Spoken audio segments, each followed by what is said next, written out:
6-ാം നൂറ്റാണ്ടിൽ അറബികളെക്കുറിച്ച് ജാഹിലിയ യുഗം എന്നാണ് നാം പറയാറ്. അതിന് കാരണം അവർ അക്ഷരജ്ഞാനം ഉള്ളവർ ആയിരുന്നില്ല. വിരലിലെണ്ണാവുന്ന കുറച്ചു പേർക്ക് മാത്രമേ വായിക്കാനും എഴുതാനും അറിയുമായിരുന്നുള്ളൂ.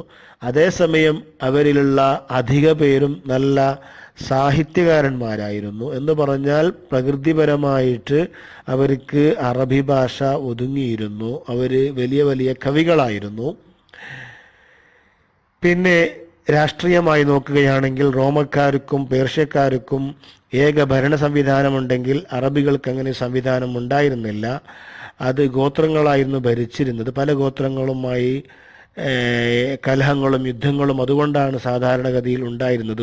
ഒരു വ്യക്തിയുടെ കീഴിൽ എല്ലാവരും ഒരുമിച്ച് കൂടുക എന്നുള്ള സംവിധാനം അറബികൾക്കുണ്ടായിരുന്നില്ല. അത് അവസാനമായി നബി സല്ലല്ലാഹു അലൈഹി വസല്ലമ തങ്ങളാണ് ഒരു വ്യക്തിയുടെ കീഴിൽ എല്ലാവരും ഒരുമിച്ച് കൂട്ടുക എന്നുള്ള സംവിധാനം അറബ് ലോകത്ത് ആദ്യമായി കൊണ്ടുവന്നത്.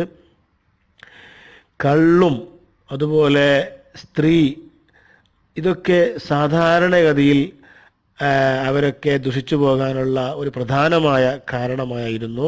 കള്ളായിരുന്നു എല്ലാ ദുശ്ചിന്തകളുടെയും ദുശീലങ്ങളുടെയും വില്ലൻ. മതപരമായി ചിന്തിക്കുമ്പോൾ അറബികൾ ബഹുദൈവാരാധകരായിരുന്നു, ബിംബാരാധകരായിരുന്നു. ഇങ്ങനെയൊക്കെ ആണെങ്കിലും അവർക്ക് ചില നല്ല ഗുണങ്ങളുണ്ട്.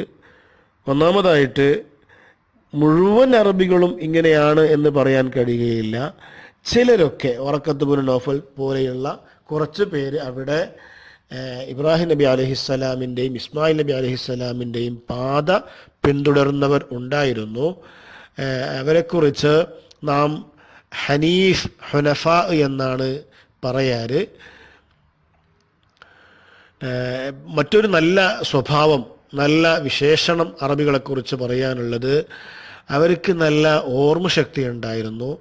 പിതാമഹന്മാരുടെ ചരിത്രം നമുക്ക് റോമയിലും അതുപോലെ പേർഷ്യക്കാർക്കും ഒന്നുമില്ലാത്തൊരു സ്വഭാവം. 5ഉം 10ഉം 20ഉം പിതാമഹന്മാർ ഉപ്പാപ്പന്മാരുടെ പേരുകൾ അറബികൾക്ക് വളരെ ക്വിക്കായിട്ട് പെട്ടെന്നായി പറയാൻ കഴിയുമായിരുന്നു. അതുപോലെ അവർക്ക് വായിക്കാനറിയില്ല, എഴുതാനറിയില്ല. പക്ഷെ അവർക്ക് ഒരുപാട് കവിതയുടെ സമാഹാരം, ഇഷ്ടംപോലെ കവിതകൾ ധാരാളമായി ചൊല്ലാനും അവർക്ക് പാടാൻ തനിയെ അവർക്ക് കഴിഞ്ഞിരുന്നു. മാത്രമല്ല നല്ല സ്വഭാവം, വേറൊരു നല്ല സ്വഭാവമായിരുന്നു അവർക്കുള്ള. അവർ ധൈര്യവാന്മാരായിരുന്നു.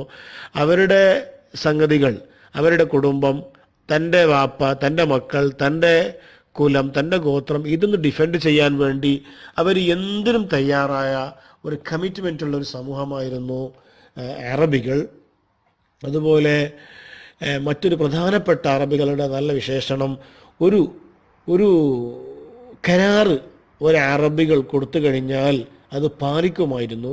അതിൽ യാതൊരു വിട്ടുവീഴ്ചയും അവർ ചെയ്തിരുന്നില്ല. അവരുടെ മക്കളോ അവരുടെ കുടുംബമോ എന്തു തന്നെ അതിനു വേണ്ടി ബലിയർപ്പിക്കാൻ വേണ്ടി അങ്ങനത്തെ സാഹചര്യം വന്നാലും പറഞ്ഞ വാക്ക് അവർ കൃത്യമായും പാലിച്ചിരുന്നു. ഇതായിരുന്നു അറബികളുടെ പൊതുവിലുള്ള ഒരു ബ്രീഫ് ആയി നമുക്ക് മനസ്സിലാക്കാനുള്ള ഒരു സ്കെച്ച്, അവരെക്കുറിച്ച് പഠിക്കാനുള്ള അവരുടെ കുറിച്ചുള്ള പിക്ചർ. നമുക്ക് ഒരു ഹദീസ് കൂടി പറഞ്ഞു ഈ വിഷയം അവസാനിപ്പിക്കാം. ബുഖാരിയിൽ അബൂ റജ അൽ ഉഥാരിദ് റളിയല്ലാഹു തആല അൻഹു ഉദ്ധരിച്ച ഒരു ഹദീസാണ്. ജാഹിലിയ കാലഘട്ടം എങ്ങനെയായി നമുക്കതുകൊണ്ട് മനസ്സിലാക്കാൻ കഴിയും. അദ്ദേഹം പറയുകയാണ്, കുന്നാ നഅ്ബുദുൽ ഹജറ, ഞങ്ങൾ കല്ലിനെ ആരാധിക്കുമായിരുന്നു. ഞങ്ങൾക്ക് ഒരു കല്ല് കിട്ടിയാൽ അത് നാം ആ കല്ലിനെ പിടിച്ച് ആരാധിക്കും. അതിനേക്കാളും നല്ലൊരു കല്ല് പോകുന്ന വഴിക്ക് കിട്ടിയാലോ അൽഖൈനാഹു അഖദ്നൽ ആഖറ, മറ്റേ കല്ലിനെ നാം എന്ത് ചെയ്യും? ഉപയോഗിക്കും. ഫഇദാ ലം നജിദ് ഹജറൻ, കല്ല് തീരെ കിട്ടിയില്ലെങ്കിലോ ജമഅന ജുസ്വതൻ മിൻ തുറാബ്, ഒരു പിടി മണ്ണ് പിടിക്കും. അതല്ലെങ്കിൽ ഒരു പിടി മണ്ണെടുത്ത് എന്നിട്ട് സുമ്മ ജിഅനാ ബിശ്ശാത്തി ഫഹലബ്നാഹു അലൈഹി സുമ്മ തുഫ്നാ ബിഹി, ആ മണ്ണ് ഒന്ന് കട്ടിയാകാൻ വേണ്ടി അതിൻ്റെ മേൽ പാല് ഒഴിക്കും. എന്നിട്ട് ആ മണ്ണ് കട്ടിയായതിന് ശേഷം അതും പിടിച്ച് നാം തവാഫ് ചെയ്യും. ബുഖാരിയിൽ വന്ന ഹദീസാണ് ഇത്. നമുക്ക് കൃത്യമായി പറഞ്ഞു തരുന്നുണ്ട് ജാഹിലിയ കാലഘട്ടത്തിലുള്ള അറബികളുടെ സ്വഭാവം എന്തായിരുന്നു, എത്രമാത്രം അവിടെ ബിംബാരാധന ഉണ്ടായിരുന്നു എന്നുള്ളത് നമുക്ക് വളരെ വ്യക്തമായിട്ട് ഈ ഹദീസ് പഠിപ്പിച്ചു തരുന്നുണ്ട്.